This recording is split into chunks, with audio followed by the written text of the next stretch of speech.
नमस्कार, आपल्या सगळ्यांचं स्वागत आहे आयकॉन स्टील प्रस्तुत बिल्ड आयकॉन या उपक्रमामध्ये. आज आम्ही आलोत नाशिकमध्ये आणि माझ्यासोबत आहेत master engineer builder developer Prashant Patil sir. Master engineer अर्थात म्हणण्याचं कारण म्हणजे त्यांनी एमटेक केलेले आहे, आणि दुसरं मास्टर म्हणण्याचं कारण म्हणजे 30 वर्षांहून अधिक काळ त्यांना या क्षेत्रातला अनुभव, आणि तिसरं मास्टर म्हणण्याचं कारण म्हणजे बिल्डर डेव्हलपरच्या माध्यमातून अनेक लोकांना नाशिककर करण्याची संधी त्यांना या गेल्या अनेक वर्षांपासून मिळालेली आहे. त्यामुळे या सगळ्या प्रवास त्यांचा आजपर्यंत कसा होता, त्यांना आलेले अनुभव कसे होते, या क्षेत्राकडे बघण्याचा त्यांचा दृष्टिकोन काय, या सगळ्या संदर्भात आपण त्यांच्याशी गप्पा मारणार आहोत बिल्ड आयकॉन या प्लॅटफॉर्मवर.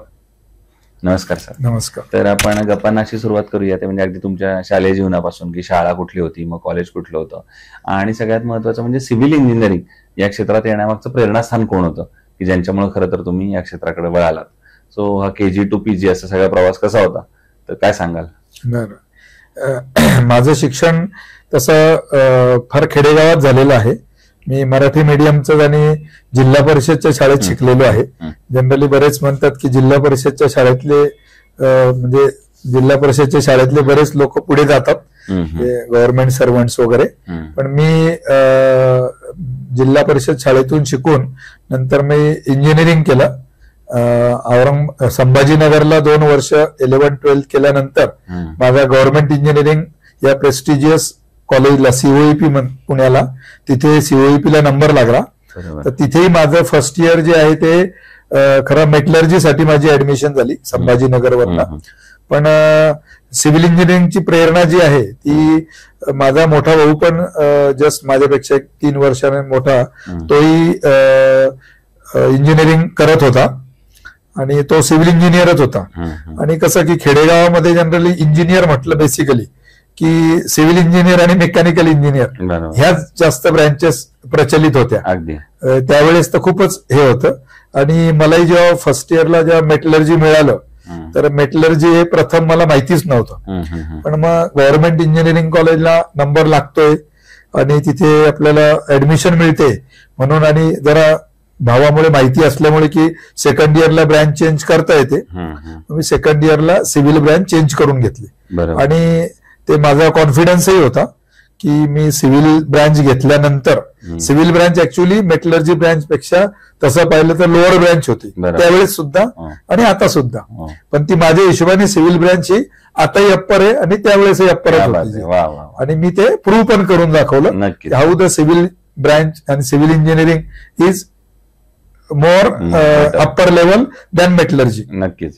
मग या क्षेत्रातला पुढचा प्रश्न येतो ते म्हणजे की जेव्हा आपलं सिव्हिल इंजिनिअरिंग पूर्ण होतं त्याच्यानंतर आपण सर्व्हिस किंवा प्रॅक्टिस करण्यासाठी कुठेतरी अनुभव घेतो.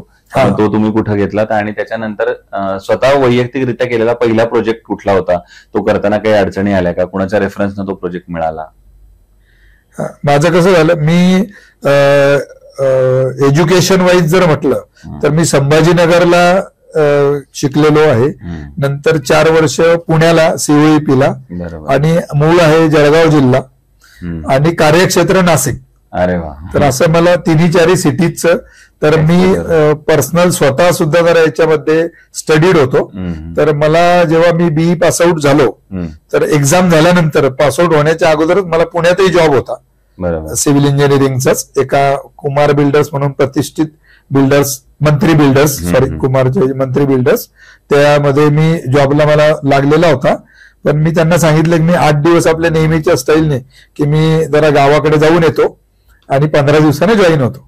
पण मी गावाकडे जे आलो तर मी फ्युचरच्या हिशोबाने माझं व्हिजन माझं होतच त्यावेळेस सुद्धा की आपण जिथे जॉब करायचा तिथेच आपलं कार्यक्षेत्र करायचं, जेणेकरून आपल्याला ग्राउंड स्टडीला वेळ लागणार नाही जास्त. म्हणून मग मी पुण्याला तर मी होतोच. नंतर संभाजीनगरला माझा भाऊ असल्यामुळे संभाजीनगरचा स्टडी केला. नंतर नेटिव्ह जळगाव असल्यामुळे जळगावचा अभ्यास केला. आणि नाशिकला one of my relative he is also civil engineer, आणि ते कॉर्पोरेशनला जॉबला असल्यामुळे त्यांनी मला इथे फोर्स केला की you come to the Nashik. Nashik is very developing city, you come to Nashik, see and then decide where to settle. बरोबर. सॉरी. आणि योगायोगाने मी सगळं स्टडी केल्यानंतर नाशिक खरंच डेव्हलपिंग होतं. आणि मी जे नाशिकला त्यांच्याकडे स्टडी करायला आलो तर नॉट स्टडी मी इमिजिएट तिथे त्यांनी आल्यावर नेक्स्ट डे त्यांनी लगेच 15 दिवस म्हणजे आफ्टर एक्झाम 15 दिवस घरी आल्यानंतर नेक्स्ट डे इथे नाशिकला आल्यावर त्यांनी जॉबला मला एका बिल्डरकडे जॉबला लावून दिलं म्हणजे त्यांनी इंटरव्ह्यू वगैरे देऊन being as a me COEP standard कॉलेजचा फर्स्ट क्लास असल्यामुळे एक्झाम रिझल्ट लागलेला नव्हता, बट कॉलेजचं नाव चांगलं असल्यामुळे मला इमिजिएट जॉब लागला आणि माझी तेव्हापासून मी करिअर सुरुवात केली. आणि मग 2 वर्ष जॉबचा एक्सपिरियन्स घेतल्यानंतर त्यातही मी पहिले बिल्डरकडे होतो, पण नुसत्या बिल्डरच्या अनुभवाने माझं काही पोट भरलं नाही. मला मी सिव्हिल इंजिनियर असल्यामुळे मला कॉन्ट्रॅक्टरकडे rate analysis and detail technical civil कॉन्ट्रॅक्टरकडे जॉब करायचा होता. नंतर मी माझा 1 वर्षानंतर सिव्हिल कॉन्ट्रॅक्टरकडे जॉब केला आणि आफ्टर दॅट मी माझं पहिलं कॉन्ट्रॅक्ट घेतला, मी कॉन्ट्रॅक्टिंग सुरू केलं. मग आता या क्षेत्रातल्या काही प्रश्नांकडे येऊया. त्यातला पहिला महत्वाचा प्रश्न आहे म्हणजे या क्षेत्रात तुम्ही बघितलं असेल अकुशल कामगार किंवा अनस्किल्ड लेबरचं पर्सेंटेज बरंच जास्त आहे आणि अशा लोकांबरोबर काम करणं बऱ्याचदा धोकादायक ठरू शकतं, कधी त्यांच्याकडनं चुका होतात. तर तुम्ही ही सगळी परिस्थिती कशी हाताळता साईटवर? तर सध्या कसं की सेफ्टी हा तसा इम्पॉर्टंट विषय आहे. आम्ही सगळ्यांना तसं साईटवर ते helmets plus belt plus jackets वगैरे ते प्रोव्हाइड करतो आणि स्ट्रिक्टली माझ्या तरी सध्या साईट इंजिनियर आणि सुपरवायझरला स्ट्रिक्ट ऑर्डर्स आहे की विदाऊट हेल्मेट आणि विदाऊट बेल्ट जे आरसीसीचे 2ऱ्या-3ऱ्या मजल्याच्या वर जे काम करतात त्यांना कंपल्सरी आम्ही बेल्ट लावल्याशिवाय काम करू देत नाही. आणि आम्ही पण स्वतः साईटवर जेव्हा जातो त्यावेळेस आमच्या भले त्या स्टेज वाईज हेल्मेट्स आहे, त्या हेल्मेट्स वापरून आम्ही सेफ्टीचं नॉर्म्स हे करतो. प्लस आम्ही जरा थोडंसं लेबर वगैरे त्यांना माझा पर्सनल वेलफेअर असतो, त्यांच्याशी इंटरॅक्शन करतो. त्यांना काही सणासुदीला आम्ही आमच्याकडनं म्हणजे कोरडा शिदा माझी पर्सनल हे आहे ती, जेवण वगैरे आम्ही जरा सणासुदीला करतोच, पण त्याबरोबर नुसतं आपण एक टाइमचं जेवण न करता 8-10 दिवस त्यांना आपण कोरडा शिदा म्हणू. त्याची माझी बऱ्याच वर्षापासून माझी ती प्रॅक्टिस आहे. माझ्या कुटुंबातल्या वाढदिवसाच्या निमित्ताने एक निमित्त होतं. माझे जेवढे साईटवरचे इंजिनियर्स साईटवरचे वर्कर्स आहेत, कामगार आहेत, वॉचमन आहेत, किंबहुना आजूबाजूचे जे लोक आहेत कामगार वगैरे, त्यांनाही मी माझ्या पद्धतीने करत. दुसरा आणखीन एक महत्वाचा एक बिल्डर म्हणून आता प्रश्न विचारायचा ते म्हणजे कस्टमर म्हणून मला नेहमी वाटत असतं की बिल्डर आपल्याकडनं कायम जास्त पैसे घेतो आणि माझं बजेट थोडं कमी असतं. तर अशा वेळेला आणि एक तुम्हाला इंजिनियर म्हणून वाटत असतं की आपण चांगली क्वालिटी द्यावी त्या कस्टमरला, तर अशा वेळेला मग क्वालिटी आणि बजेट या दोन्हीचा समतोल कसा राखता तुम्ही? कसं ऍक्च्युअली क्वालिटी आणि बजेट हा तो त्याच्याशी रिलेटेड नाहीच आहे. क्वालिटी ही आपल्याला द्यायचीच आहे. क्वालिटी देणारा कन्स्ट्रक्शनचे जे बजेट बघत नाही, किंवा मग जेव्हा आपण घर बनवतो कन्स्ट्रक्शन करतो तर त्यावेळेस आपलं बजेट आपल्याजवळ पक्क असतं.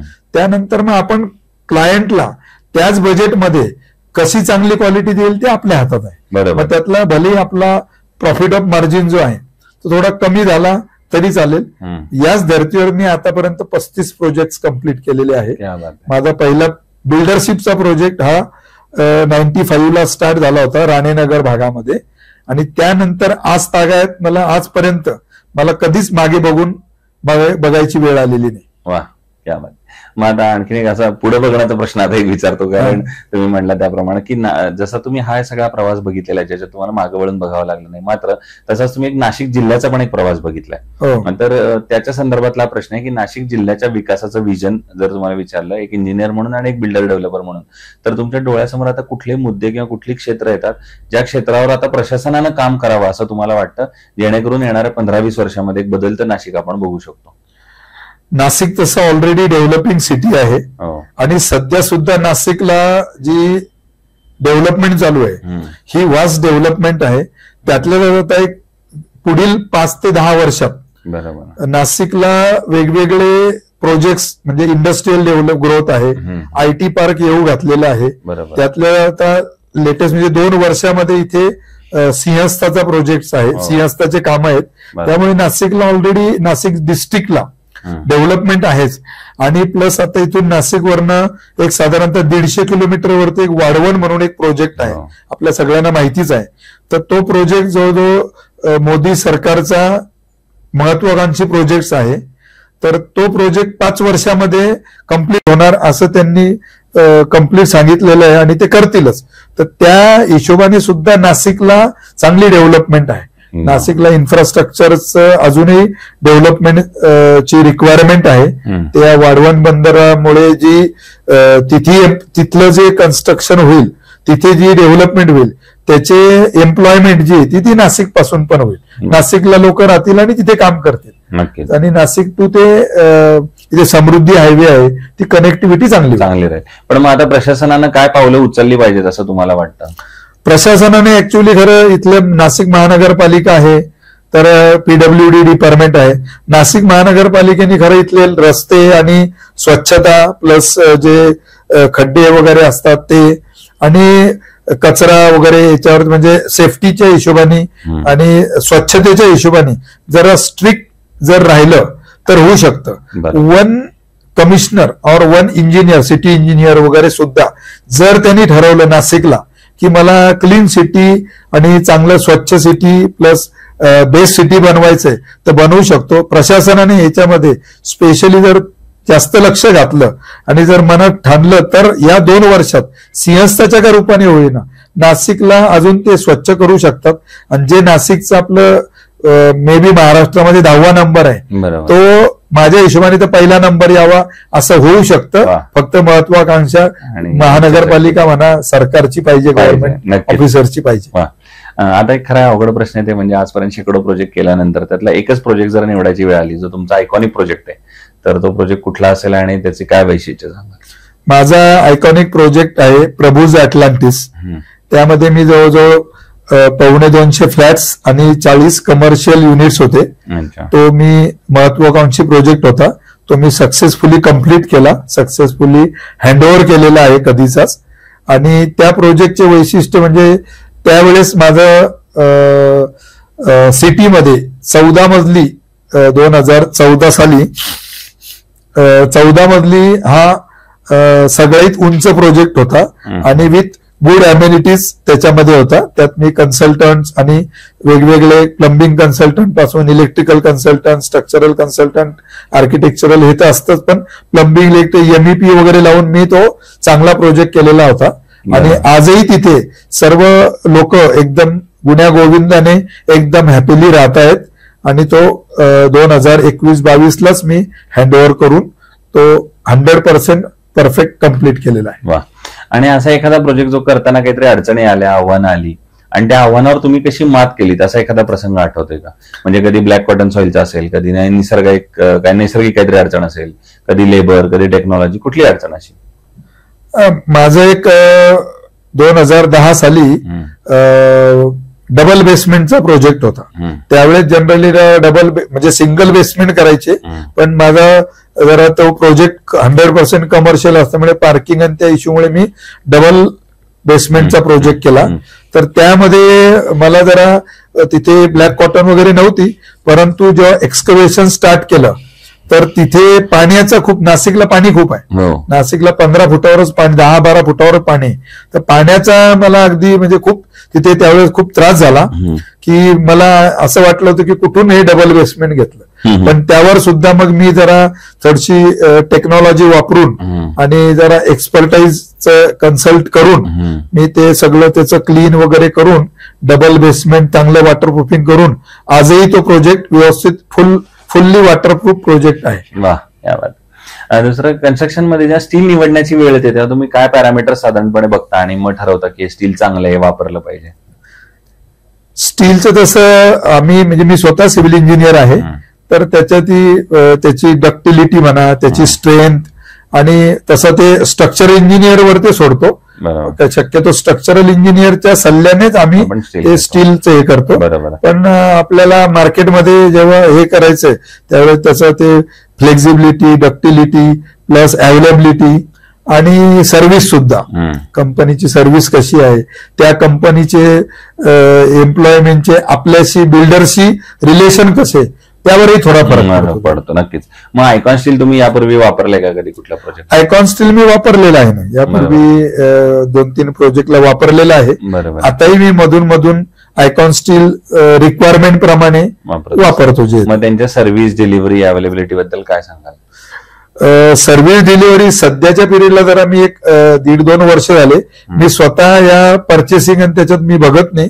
माझा प्रोजेक्ट मॅनेजर आहे, प्रोजेक्ट इन्चार्ज आहे, तो बघतो. परंतु आतापर्यंतच्या ह्याच्यात तरी मला आयकॉन स्टीलचं ते स्टँडर्डनेस जरा चांगलंच वाटलं आणि त्यांची सर्व्हिस त्याच्यामध्ये मला काही अशी अडचण आली नाही. त्यातली चांगली गोष्ट सांगणे, त्यांनी ब्रँड अँबॅसेडर जो केलेला आहे अमिताभ बच्चन जे आहेत ते सगळ्यांचे आवडते आहे, त्यामुळे लोकांचं तिकडे अट्रॅक्शन आहे आणि कंपनी त्या हिशोबाने ते हे करू शकते. क्या बात आहे. आणि आता अगदी शेवटचा प्रश्न ते म्हणजे या क्षेत्रामध्ये आता जे नवीन तरुण इंजिनियर्स येत आहेत, फ्रेशर्स येत आहेत, तुमच्याकडे बरेच लोक त्यातले कामाला असतील, तर तुम्ही त्यांना काय सल्ला देता या क्षेत्रामध्ये जर यशस्वी वाटचाल करायची असेल तर? नवीन इंजिनियर्सने खरं मनापासून अगदी होल हार्टली काम केलं पाहिजे. प्रत्येक काम, कोणतंही काम न लाजता केलं पाहिजे. जे साईटवर ते मेजरमेंटचं असो किंवा काही सुद्धा असो, म्हणजे टेक्निकल नॉन टेक्निकल जरी काम असलं, जर नवीन इंजिनियर्सने मनापासून केलं आणि न चुकता म्हणजे असं न चुकता जर त्यांनी चांगलं काम केलं न अडखळता, तर तो सक्सेस होऊ शकतो.